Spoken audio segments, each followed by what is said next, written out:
Hi guys, முட்டை மேலே பண்ணலாமா? மல்லி கும்மா பாச்ச மல்லி என் கனிமா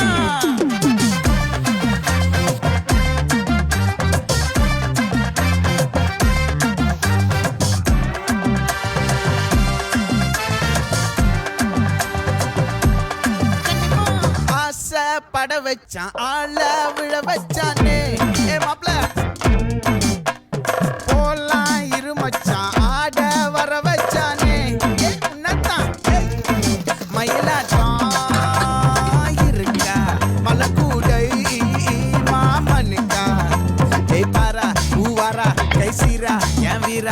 நெத்தியில நெல்ல வட்டம் வச்சவனோ சுற வட்டம் ஒட்டு மொத்த தென்மாவட்டம் ஓசை கட்டி வந்து நிக்கட்டும். கொஞ்சம் வட்டலப்பம் டேஸ்ட் மாதிரி இருக்கு, நல்லா இருக்கு.